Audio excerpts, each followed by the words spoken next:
Hello everyone, welcome to DGAM channel. Today we will discuss about SAM 6 TYBSc જેનું unit number 3 chemical bonding 2 જેમાં last લેક્ચરમાં આપણે discuss કર્યું તો hybridisation સંકરણ બરાબર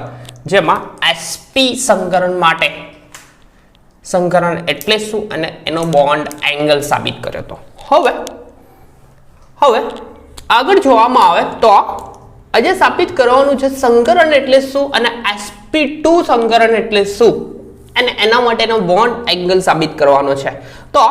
એક જ પરમાણુમાં રહેલ એક s કક્ષક અને બીજી બે p કક્ષકનું રેખીય સંગઠન થાય અથવા સંમિશ્રણ થાય તો sp2 સંકૃત કક્ષકો મળે છે એટલે કે એક જ પરમાણુની રહેલ એક s પ્રકારની કક્ષક અને બે p પ્રકારની કક્ષક એકબીજા સાથેનું સંમિશ્રણ થાય અને sp2 સંકૃત કક્ષકો આપે છે બરાબર સંકરણની ડેફિનેશન તો લાસ્ટ લેક્ચરમાં આપણે ડિસ્કસ કરી હતી કે એક જ પરમાણુની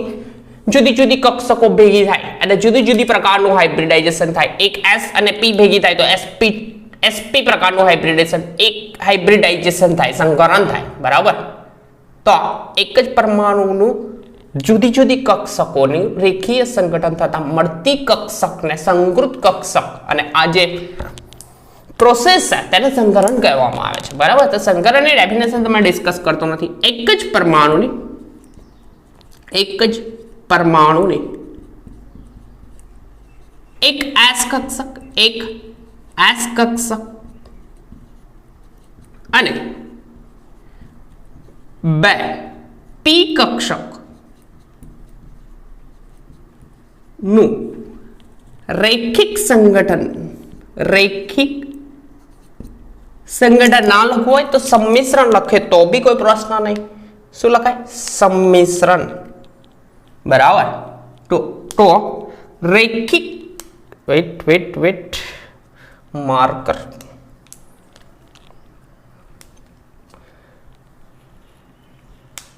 ભાઈ જવા દો અને રેખિક સંમિશ્રણ થતા sp2 સંકૃત કક્ષક મળે છે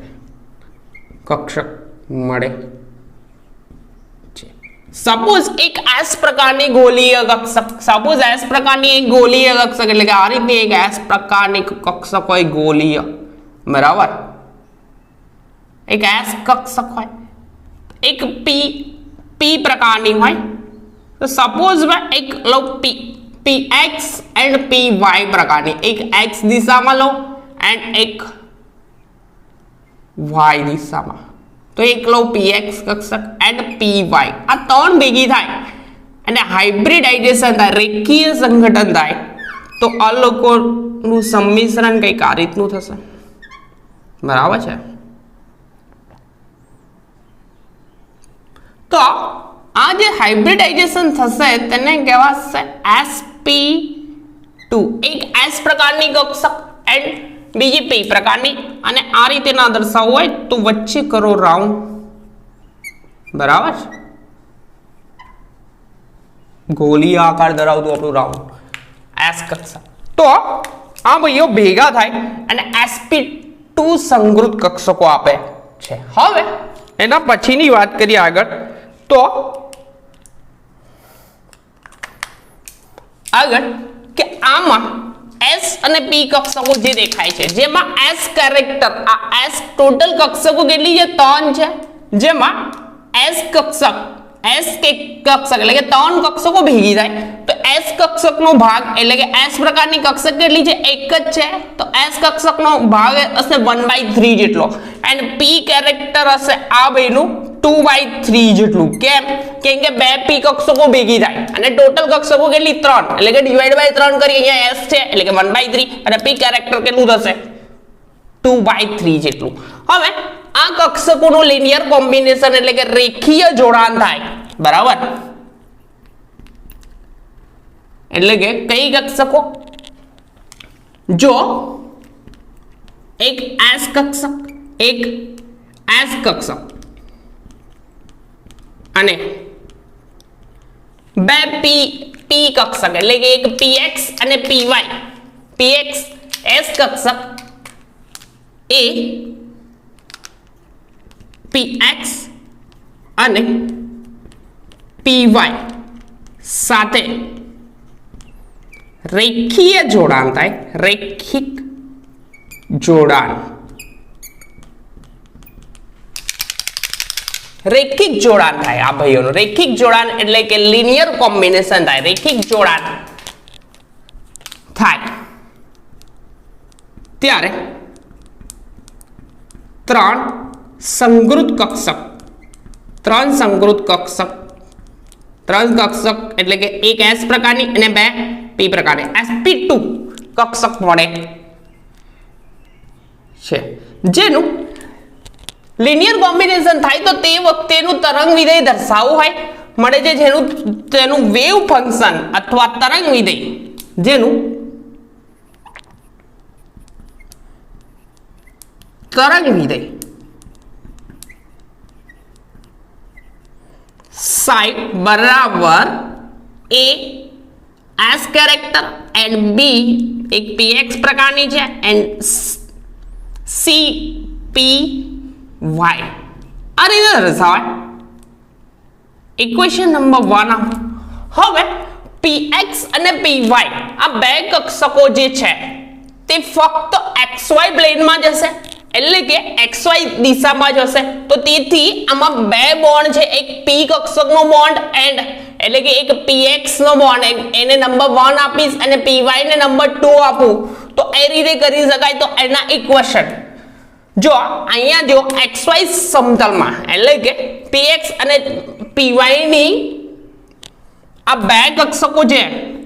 એક નોટ લખો એના પરથી આઈડિયા આવી જશે જો px અને py કક્ષકોના યોગ્ય જોડાણથી મળતી સંકૃત કક્ષક ને ખાલી p કહેવામાં આવે શું કહેવામાં આવે p ડેશ લખું છું જો px અને py ના રેખીય સંગઠન અથવા યોગ્ય ગોઠવણીથી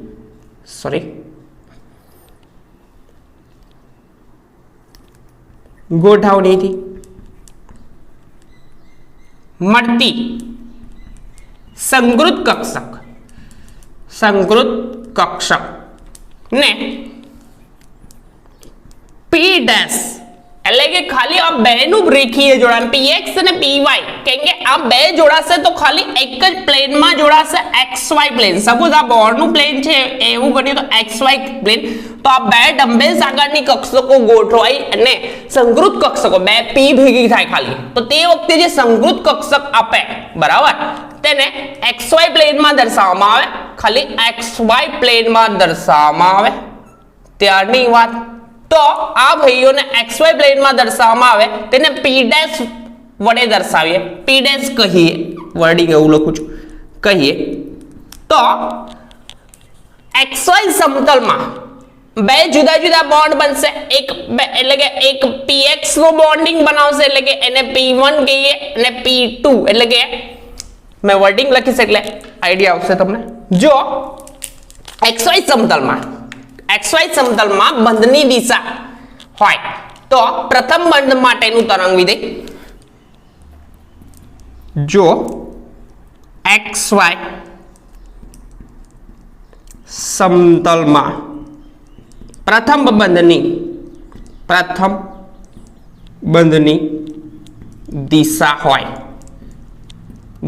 હોય તો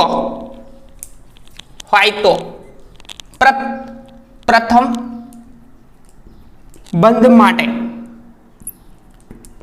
બંધ માટે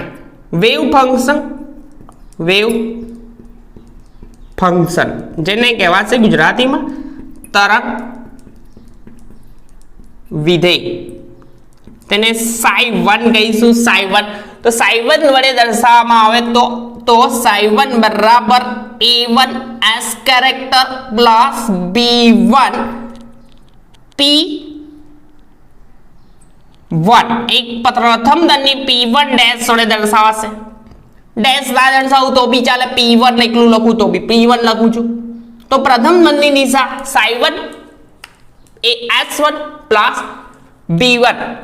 P1 વડે દર્શાવો. એ જ રીતે બીજું તરંગ વિધેય, હવે બીજા બંધ માટેનું તરંગ વિધેય લખવું હોય સાઈ વેવ ફંક્શન, બરાબર, તો અપસાઇડ લખીશ કેમ કે ડાઉન સાઈડ કદાચ નહીં દેખાય. તો આ રબ કરું, કેરેક્ટર તો ખબર પડી ગઈ તમને. બીજા બંધ માટેનું વેવ ફંક્શન, બરાબર, તો બીજા બંધ માટેનું વેવ ફંક્શન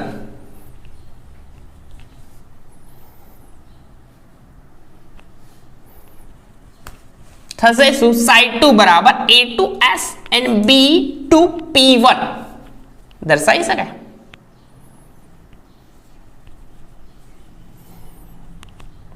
તો XY સમતલમાં બીજા બંધ માટેનું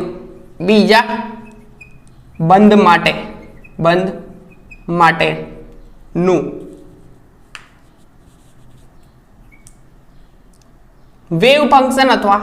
તરંગ વિધેય,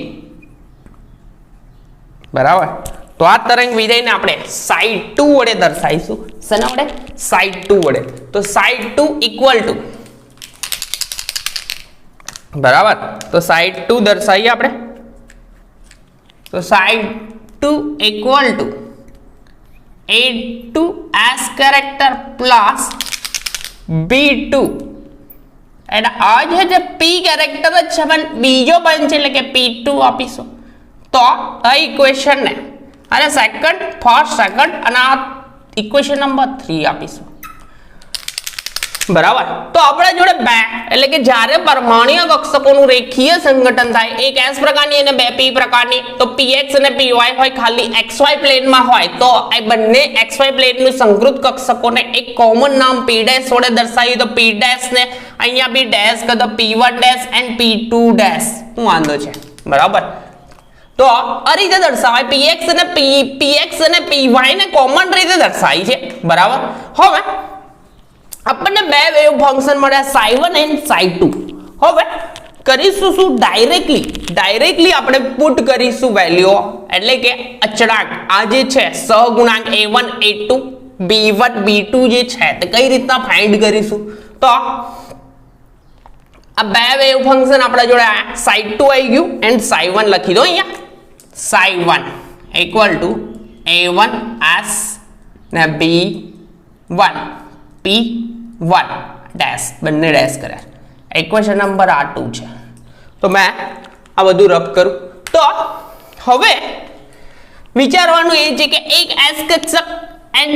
બે P કક્ષકો ભેગી થાય તો S કક્ષકનો આકાર તો ગોળીય છે, તો બધી જગ્યાએ આ ભાઈનું કેરેક્ટર એટલે કે ભાગ, બરાબર, આ ભાઈનો ભાગ કેટલો હશે? 1/3 છે એટલો, કેમ કે ટોટલ કક્ષકો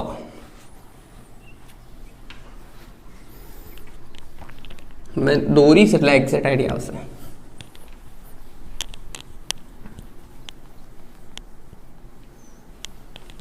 વેટ,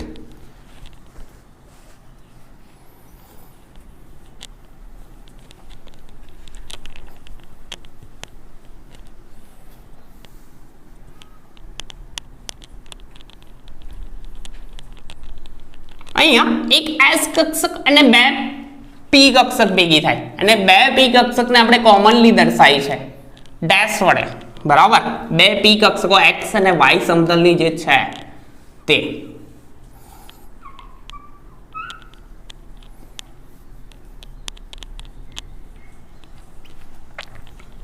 તો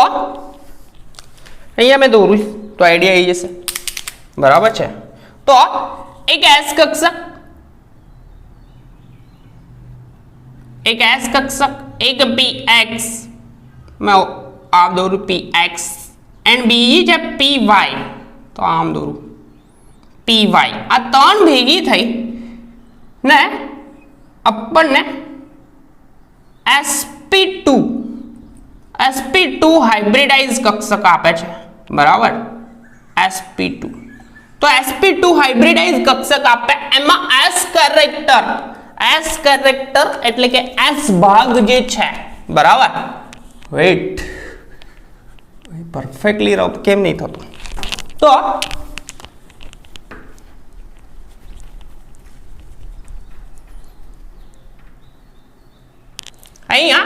એસ કેરેક્ટર એટલે કે sp2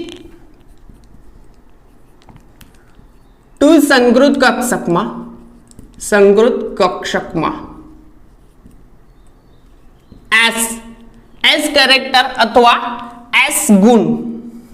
ગુણ કેટલો છે એસ કેરેક્ટર કેટલું છે 1/3 કેમ કે એક જ છે અને ટોટલ કક્ષક કેટલી છે 3 છે 3 કક્ષક તો 1/3 એન્ડ p ગુણ કેમ કે આ બે ભેગી થાય તો p ગુણ કેટલો થશે p કેરેક્ટર કેટલું છે p પ્રકારની કક્ષક બે છે એટલે કે 2/3 તો અહીંયાથી ડાયરેક્ટલી આપણે સહગુણાંકની વેલ્યુ ફાઇન્ડ આઉટ કરીએ તો a ની વેલ્યુ એટલે કે a1 સ્ક્વેર ની વેલ્યુ કેટલી છે 1/3 તો આપણને a1 અને a2 કેમ કે બંનેમાં a1 અને a2 સ્ક્વેર ની વેલ્યુ એટલે 1/3 છે તો a1 equal to a2 equal to value મળશે 1/√3 બરાબર આ થઈ 1/√3 એન્ડ બીજી વસ્તુ શું છે કે p ભાગ p કેરેક્ટર કેટલું છે 2/3 તો ડાયરેક્ટલી આમાં આપણે પુટ કરી શકીએ કે p કેરેક્ટર એટલે કે આપણા જોડે b1 ની value b1 square equal to b2 square જેની વેલ્યુ કેટલી છે 2/3 જેટલો ભાગ છે 2/3 ભાગ છે આની વેલ્યુ કેટલી છે 2/3 તો વર્ગમૂળ જ કરવાનું છે તો થશે કેવું શું થશે આપણા જોડે b1 ઇક્વલ ટુ b2 જેની વેલ્યુ મળશે આપણને સ્ક્વેર રૂટ 2/3 તો આ જે વેલ્યુ મળી તે ઇક્વેશનમાં પુટ કરીશું આપણે ઇક્વેશન આપણે psi1 અને psi2 જે છે બરાબર તેમાં પુટ કરીશું એટલે કે આપણને બે વેવ ફંક્શન મળશે બરાબર તો so that પ્રથમ બંધ માટે wave function psi1 equal to value મળશે આપણને a1 ની વેલ્યુ કેટલી છે અહીંયા a1 એટલે કે 1/√3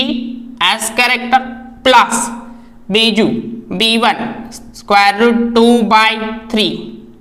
p1 ડેશ બરાબર એ જ રીતે બીજો બંધ હોય xy સમતલમાં બીજા બંધ માટે wave function psi2 equal to કેટલું થશે 1/√3 s કેરેક્ટર પ્લસ 2/3 થશે 2/3 into p2 ડેશ जब p1 અને p2 ડેશ એ બે જુદા જુદા બંધ છે બરાબર તો આ ઇક્વેશન નંબર આપું 4 and 5 તો આ બે વેલ્યુ જે ફાઇન્ડ આઉટ થઈ બરાબર ડાયરેક્ટલી ફાઇન્ડ કરી છે બરાબર અને બોન્ડ એંગલ ફાઇન્ડ આઉટ કરવા આ રીતની મેથડ યુઝ થશે કારણ કે અહીંયા કેરેક્ટર જ જોવાનું છે બરાબર તો કેરેક્ટર પરથી ડાયરેક્ટલી પુટ કરી શકાય હવે આપણે શરત લાગુ પાડીશું ઓર્થોગોનાલિટીની શરત લાગુ પાડીએ કે બે વેવ ફંક્શન છે બે જુદી જુદી દિશામાં બોન્ડ છે બે પ્રથમ બંધ બી એક દિશામાં એક સપોઝ આ દિશામાં હોય તો બીજો આ તો દિશાકીય ગુણધર્મોનો પણ યુઝ થશે જ બરાબર અને એ ઇક્વેશન કાલે આપણે કરાયેલું તો આ બે બોન્ડ છે તે બંને જુદી જુદી દિશામાં છે તો આ વેવ ફંક્શન psi1 અને psi2 કેવો છે ઓર્થોગોનલ કેવા છે ઓર્થોગોનલ તો ઓર્થોગોનલ હોય તો ઓર્થોગોનાલિટીની શરત કેવી છે ઓર્થોગોનાલિટીની શરત છે આપણા જોડ સંકલન psi1 into psi2 d tau equal to 0 ઓર્થોગોનાલિટીની શરત એવી છે તો मैं खाली इक्वेशन राखो बीजू बधु रफ कर दो પછી સીધો મેથેમેટિકલ જ જઈશું આપણે તો ઈઝી પડશે વેટ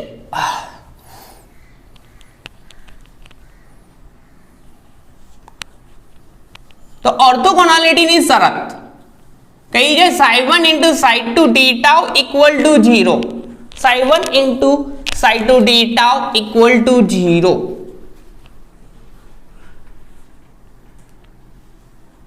तो એ જ વેલ્યુ પુટ કરીશું કેમ કે આ બંને એકબીજાને કહેવાય છે ઓર્થોગોનલ તો ઓર્થોગોનાલિટીની શરત લાગુ પાડીશું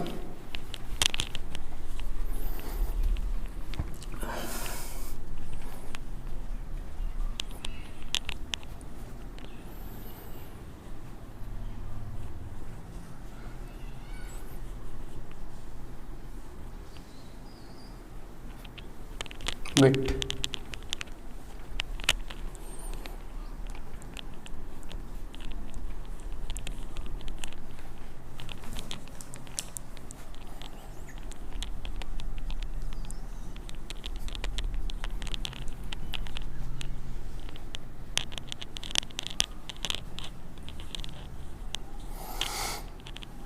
तो पॉइंट लखू मैं संकरण है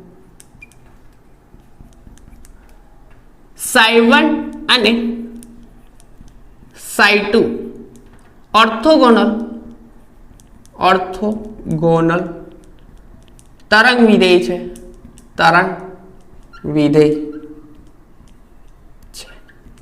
so that સંકલન psi1 * psi2 d tau = 0 આની કેવા છે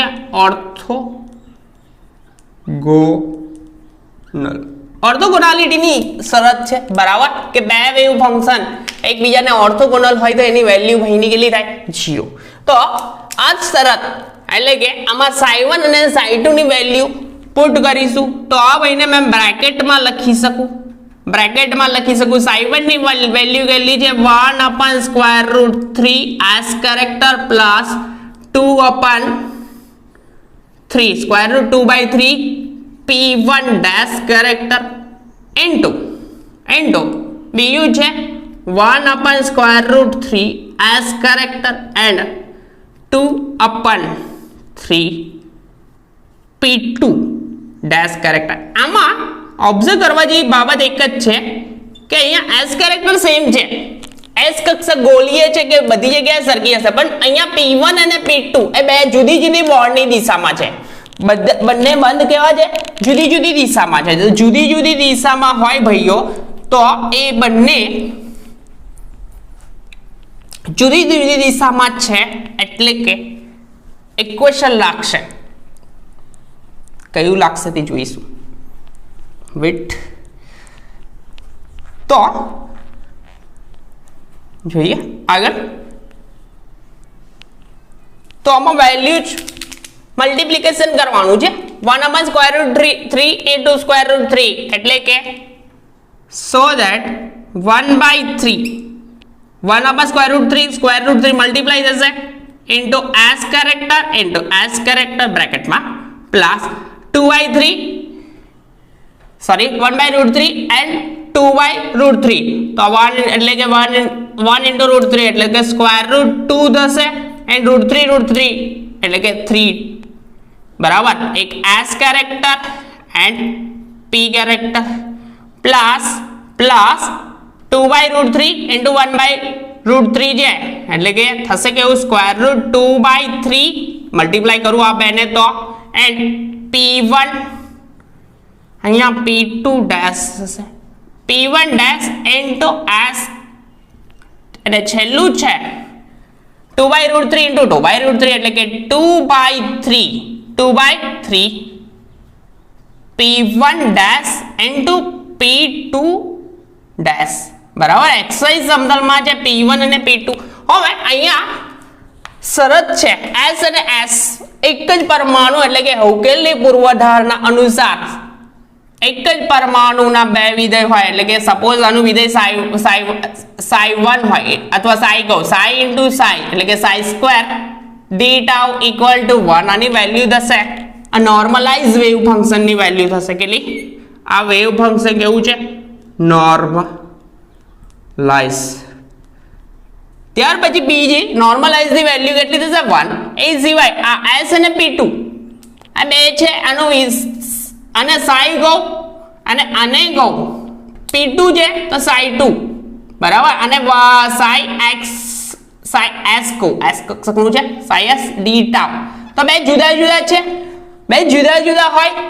અને d ટાઉ હોય તો આની વેલ્યુ કેવું થશે 0 કેમ કે s લખ્યું s2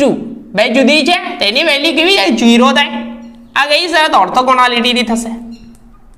ઓર્થો આ બી ઓર્થોગોનાલિટી અને આ દિશાકીય ગુણધર્મ બે જુદી જુદી દિશામાં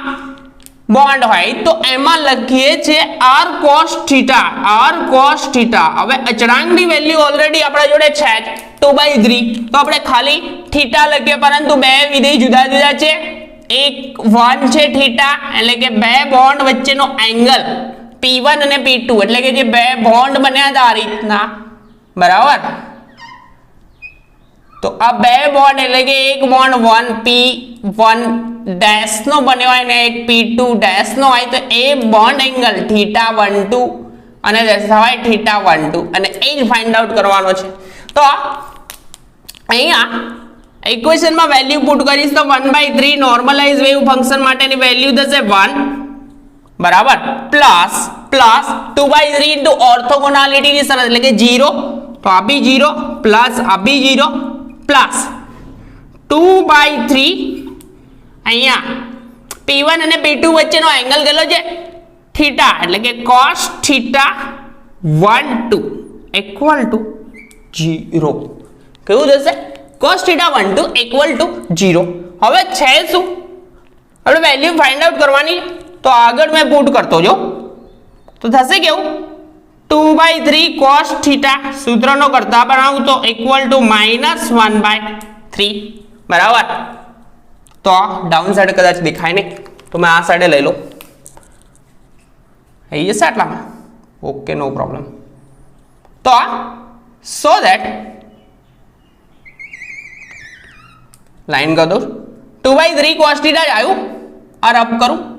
हाँ कर दो वेट 2/3 cos θ આવ્યું વેલ્યુ આપણા જોડે તો કરીશું શું cos θ12 છે ભાઈ θ12 તો cos θ12 જે છે એને એ ભાઈની વેલ્યુ આપણે फाइंड आउट थीटा ની વેલ્યુ फाइंड आउट કરવાની cos θ12 इक्वल टू વેલ્યુ કેટલી છે -1/3 ને આ બિટ છે તે આ મલ્ટીપ્લિકેશન માં જશે એટલે કે 3/2 તો 3 કેન્સલ તો આ વેલ્યુ રહી -1/2 cos θ12 તો θ12 इक्वल टू cos इनवर्स -1/2 तो cos इनवर्स -1/2 फाइंड आउट करવું હોય તો આપણે યુઝ કરીશું એકમ વર્તુળ શું કરીશું એકમ વર્તુળ તો એકમ વર્તુળમાં આ વેલ્યુ ફાઇન્ડ આઉટ થશે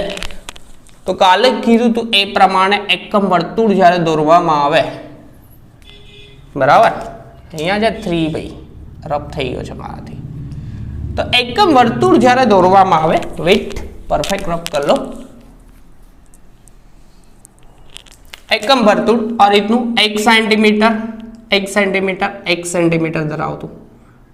બરાબર આ અંતર કેટલું હોય 1 સેન્ટીમીટર તો આ વેલ્યુ 0 સોરી cos ની વેલ્યુ પહેલી વેલ્યુ x1 હશે 0 અહીંયા હશે 0 1 એન્ડ આ બાજુ હશે -10 બરાબર હવે અહીંયા 60 ડિગ્રી અહીંયા હશે 1/2 એન્ડ 0 1/2 વેલ્યુ એટલે કે પહેલું વિધેય cos 1/2 હશે અહીંયા તો આ બાજુ 120 ડિગ્રી હશે એટલે કે અહીંયા 0 ડિગ્રી હશે આ પહેલું છે પહેલું વિધેય cos હોય બીજું sin હોય એ તો કીધેલું જ છે આ 0 ડિગ્રી હજી અહીંયા આવશે 30 ડિગ્રી નું આવે 45 નું આવે 60 નું આવે બરાબર તો અહીંયા આ પોઝિટિવ માં વેલ્યુ હશે પરંતુ આ સેકન્ડ અહીંયા આવે તો x વિધેય માઈનસ માં આવશે તો અહીંયા -1/2 વેલ્યુ હશે જો આ 0 90 અને અહીંયા આગળ આવશે 120 ડિગ્રી તો 120 એ -1/2 વેલ્યુ હોય તો θ12 કેટલો એંગલ હશે 120 ડિગ્રી કેટલો એંગલ હશે 120 ડિગ્રી તો જ્યારે પણ sp2 હાઇબ્રિડાઇઝેશન થાય વેટ પરફેક્ટ નથી દોરાતી ફરીથી દોરીએ બરાબર છે તો બે સંગૃત કક્ષક વચ્ચેનો એંગલ